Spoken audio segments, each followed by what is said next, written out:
بات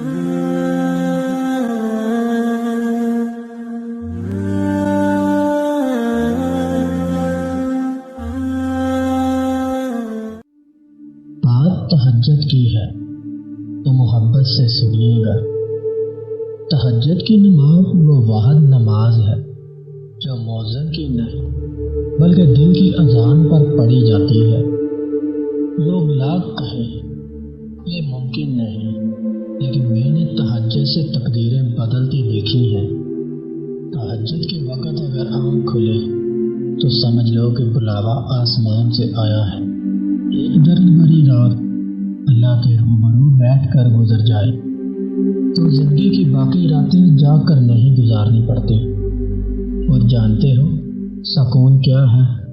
اپنے رب سے اکیلے میں بیٹھ کر گفتگو کرنا۔ وہ پہلے تمہیں چنتا ہے، پھر ایک ایک کر کے اسباب بناتا ہے، پھر تمہیں ایک ہی جھٹکے میں یوں اپنے قریب کر لیتا ہے کہ صدیوں کا فاصلہ چند لمحوں میں سمٹ آتا ہے۔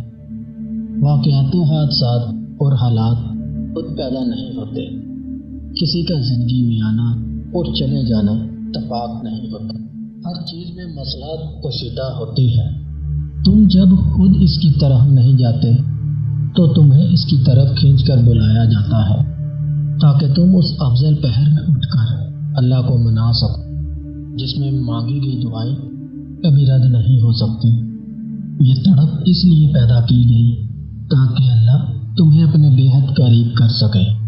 تمہیں کیا لگتا ہے کہ جب رات سونے کے لیے بنائی گئی ہے اور ہر شخص ان کی نیند سو رہا ہے تو تمہیں بلا وجہ ہی تڑپ اور محبت جگائی ہوئی ہے؟ نہیں، یہ تڑپ اللہ ہی نے پیدا کی ہے۔ ہر چیز نصیب کا حصہ ہے، پھر چاہے وہ غم ہو یا خوشی ہو۔ ہم سوچتے ہیں ہم خود اللہ کی جانب جاتے ہیں، حالانکہ ہمیں تو اس کی جانب بلایا جاتا ہے، کبھی گرا کر کبھی سنبھال کر۔ تہجد رات کی تاریکیوں میں ایک ایسا سنہرا لمحہ ہوتا ہے۔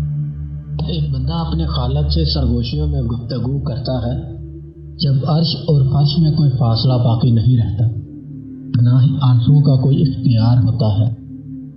تہجد سے تقدیر بدل جائے گی۔ راتوں کو اٹھ کر اللہ سے مانگو تو صحیح، اللہ تعالیٰ دل کی باتیں سن لیتا ہے۔ پھر زبان سے کوئی حرف ادا ہو یا نہ ہو، جو کہانی تہجد تک پہنچ جاتی ہے تو پھر وہ کبھی ادھوری نہیں رہتی۔ چاہت سے نصیب تک کا جو فاصلہ ہے وہ بس ایک دعا کا ہے۔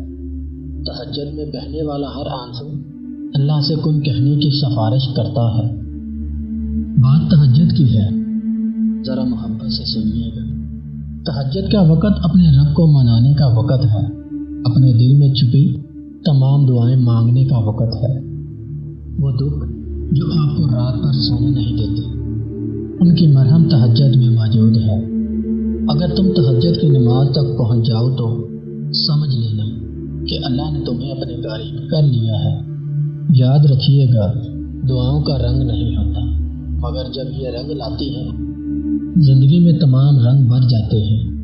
جہاں صبر تھک جاتا ہے وہاں کن ہاتھ تھام لیتا ہے۔ جانے والے تو چلے جاتے ہیں، بس ایک اللہ ہی ہے جو ہماری ایک آواز پر رک جاتا ہے۔ دور جا تو رہے ہیں مگر اتنا مت چلے جانا کہ پھر اللہ کو ڈھونڈ ہی نہ سکو۔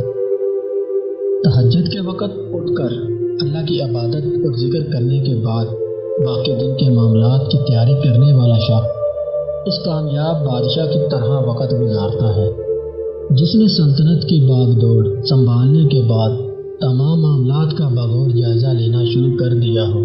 آپ صلی اللہ علیہ وآلہ وسلم نے ارشاد فرمایا، اللہ تعالیٰ رات کے آخری حصے میں دنیاوی اور آسمان پر تشریف لاتے ہیں اور فرماتے ہیں، کون ہے جو دعا کرے اور میں قبول کروں؟ کون ہے جو مجھ سے مانگے اور میں اسے عطا کروں؟ کون ہے جو مجھ سے معافی چاہتا ہے اور میں اس کو بخش دوں؟